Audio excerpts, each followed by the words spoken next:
Les éditions de La Bagnole présentent Sarah Lou, détective très privée, tome 1. S'il te mord, t'es mort. Un livre de Audrey Archambault, lu par Marion Van Bogart Nolasco.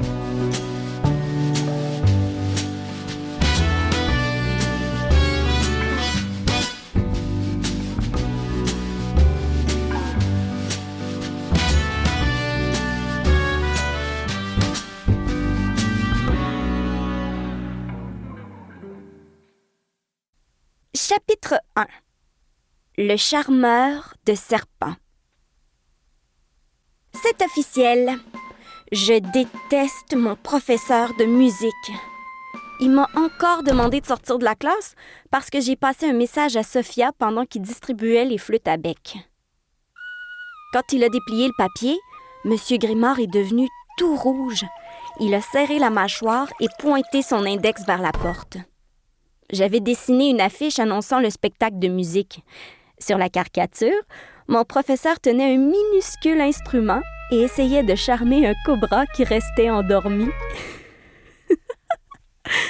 Pourtant, j'ai rien inventé. Il pourrait jamais réussir à faire danser un serpent en jouant la musique plate qui nous apprend. Je sais parce que ma tante Camille a voyagé en Asie. Elle a fait le tour du monde, parle 6 langues et se teint les cheveux en rose. Elle m'a raconté qu'en Inde, les charmeurs de serpents utilisent une technique spéciale transmise de père en fils. Ils tapent du pied et jouent du punji, une espèce de clarinette. Les serpents sont presque sourds. Ils ne réagissent donc pas à la musique, mais bien aux vibrations du sol. C'est impossible qu'ils dansent sur Petit Papa Noël interprété à la flûte à bec. Je n'ai pas menti. Je sors de la classe pour me rendre au bureau du surveillant. Renaud est plutôt cool. Il joue de la guitare électrique dans un groupe de rock. Il porte un anneau à la narine droite et cache du chocolat dans le tiroir de son bureau. Avec un peu de chance, il ne préviendra pas mes parents. Sa porte est entr'ouverte. Je m'apprête à entrer. Soudain, j'entends chuchoter de l'autre côté. J'approche à pas de souris et je colle mon oreille à la porte. Je perçois 2 voix autoritaires. La plus grave affirme « Le vol est inadmissible. Les sanctions seront sévères. Compris? » Je retiens mon souffle. Je jette un coup d'œil par-dessus mon épaule. Personne en vue. Je me concentre pour mieux saisir la discussion. Une voix aiguë ajoute « Sans témoin, ça complique vraiment les choses. Qui possède la clé du local? » Nous devons interroger toutes ces personnes. Précis. Je reconnais ensuite l'accent français de Renaud. Il marmonne moi et la prof d'informatique, madame. Pour découvrir qui se trouve avec lui, je pousse la porte le plus doucement possible. 2 personnes observent Renaud, qui fouille parmi ses dossiers. Ses mains tremblent. Une femme tapote impatiemment une mallette noire posée sur le bureau. Un homme se retourne vers elle. Pendant une fraction de seconde, sa position me laisse entrevoir un pistolet à sa ceinture! J'étouffe un cri et la surprise me fait perdre l'équilibre. Je m'appuie contre la porte qui s'ouvre d'un coup en émettant un horrible grincement.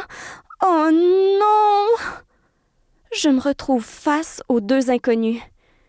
L'homme est beaucoup plus grand que Renaud. Il soupire et lisse sa moustache. Il porte un chapeau gris. À ses côtés, la femme est coiffée d'un chignon serré. Ses lèvres sont du même rouge que ses ongles pointus. On dirait des griffes. Elle me fixe, les sourcils froncés. Renaud laisse tomber ses papiers qui s'éparpillent sur le plancher. Il s'écrie « Sarah Lou Gagnon, tu écoutes aux portes maintenant. » Maman dit que la curiosité est mon plus grand défaut. Je devrais l'écouter plus souvent. Je n'échapperai pas aux conséquences cette fois-ci. Retenue et appel aux parents. Je peux oublier le carré de chocolat. J'avance d'un pas et je demande « Qu'est-ce qui se passe? » Aucune réponse. L'homme et la femme sortent de la pièce sans dire un mot, en griffonnant dans un calepin. C'est la police? Renaud s'est agenouillé pour ramasser ses papiers, mais j'insiste. Qu'est-ce qui se passe? Il y a eu un vol? C'est ça? Ce n'est pas de tes affaires, répond-il nerveusement. Pourquoi as-tu encore été envoyé à mon bureau? Je le lui explique en feignant un air désolé. Il me sermonne au sujet de la caricature en engloutissant un carré de chocolat après l'autre. Je ne l'écoute pas vraiment. C'est trop bizarre cette histoire de vol. Je voudrais poser plus de questions, mais la cloche sonne et Renaud m'ordonne de sortir du bureau. Je me dépêche de rentrer à la maison sur ma planche à roulettes. Je dois nourrir mon chat, Gaston. Il est réglé comme une horloge. À 15h47, il se couche devant son bol. Ensuite, il miaule jusqu'à ce que je lui serve ses croquettes. Si j'ai le malheur d'être en retard, il me boude toute la soirée. Heureusement, ma planche me permet d'aller plus vite. J'arrive toujours à temps. Pendant le souper, papa semble préoccupé. Il me lance « J'aimerais bien que tu m'expliques ce qui s'est encore passé à l'école. » Il fronce les sourcils et joue avec ses patates pilées. Maman a pourtant préparé son repas préféré, le fameux pâté chinois avec double dose de maïs en crème. S'il ne mange pas, c'est que quelque chose le tracasse. Je me demande ce que Renaud lui a raconté. Je le questionne. « Tu parles de la caricature? » Il hoche la tête. J'ajoute « C'est tout? » Papa dépose sa fourchette et prend une grande inspiration. « Oh, c'est mauvais signe. »« C'est pas assez, » s'impatiente-t-il. « C'est un manque de respect, Sarah Lou. On en a déjà parlé. »« C'était pour rire. Je voulais pas être méchante, je te jure. » Je lui rappelle les explications de ma tante Camille au sujet des charmeurs de serpents. Papa se détend et ajoute du ketchup dans son assiette. Ouf, je l'ai échappé belle. Et la bonne nouvelle, c'est qu'il ignore que j'ai écouté à la porte du bureau. Parlant de Camille, dit maman, elle sera de retour demain soir. Elle revient du Maroc. Je m'exclame. Génial! Oh, j'espère qu'elle me rapportera un cadeau. Est-ce que Maxime sera avec elle?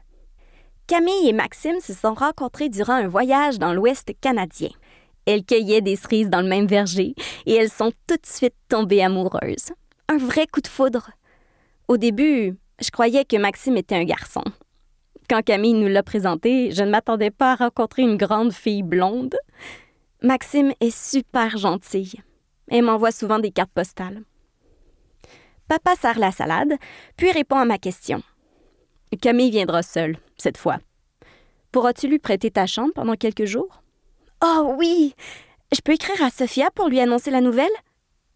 Sans attendre son autorisation, je sors de table et j'escalade les marches de l'escalier 2 par 2. Sophia est ma meilleure amie et elle adore ma tante autant que moi.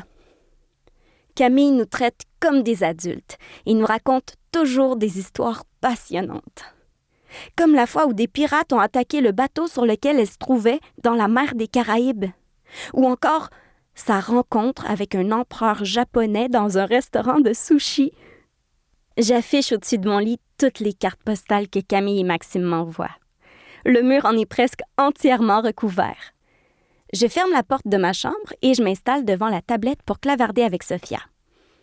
Gaston ronronne sur mes genoux. Je l'ai nourri à temps cet après-midi. Sophia dit « Quoi? Que figata! On doit absolument organiser une soirée pyjama. » Sophia est d'origine italienne. Papa trouve son accent absolument charmant. Elle est arrivée à l'école en 2e année. J'étais tellement jalouse de ses longs cheveux noirs. Pendant la récré, j'ai tiré sur sa tresse. Sophia m'a poussée et on s'est retrouvés dans le bureau du surveillant. Depuis, on ne se quitte plus. Sophia dit « Camille pourrait peut-être raconter son voyage devant la classe. La télé d'informatique est annulée vendredi. Ce serait parfait pour le remplacer. Et je suis certaine que Madame Catherine serait d'accord. » Madame Catherine, c'est notre professeure. Elle adore les projets originaux. Au début de l'année, nous avons exploré le quartier chinois avec elle. Nous avons acheté des aliments étonnants au supermarché, comme de la gelée aux algues et des bonbons à la barbe de dragon. C'est vraiment spécial. La proposition de Sophia me plaît. Camille nous apprendrait beaucoup de choses sur le Maroc et je meurs d'envie de la présenter à tous mes amis. Toutefois, quelque chose retient mon attention. Sarah Loulou dit « L'atelier d'informatique est annulé. Pourquoi? » Sophia dit « Monsieur Grimard a expliqué que le laboratoire sera fermé pendant quelques jours à cause d'un dégât d'eau. Bonhomme qui pleure. » Un dégât d'eau? Je repense à la conversation entendue cet après-midi. L'homme au chapeau et la femme aux ongles pointus ont parlé d'un vol dans le labo. J'en suis certaine. Alors pourquoi inventer une histoire de dégâts d'eau? C'est louche, vraiment louche. Je donne rendez-vous à Sophia demain, devant notre dépanneur favori, celui qui a le plus bel étalage de friandises. Je dois absolument essayer d'en apprendre plus afin de découvrir ce qui s'est réellement passé dans le laboratoire. Et tout le monde sait que la réglisse active les méninges. Chapitre 2. Le plan. 2 cerises surettes, 4 vers de terre, 6 framboises bleues. J'ajoute 3 réglisses dans mon sac en plastique pendant que Sophia fait le plein de caramel. Papa déteste que je mange du sucre avant d'aller à l'école, mais je dépense tout de même une partie de mon argent de poche au dépanneur sans le lui dire. C'est un cas de force majeure. Ce matin, je dois réfléchir sérieusement. Je chuchote pour raconter à Sophia la conversation que j'ai surprise hier. Je te le jure, Renaud semblait nerveux. Il a refusé de répondre à mes questions et il a englouti au moins 15 carrés de chocolat. J'exagère. Nous espérons que vous avez apprécié cet aperçu.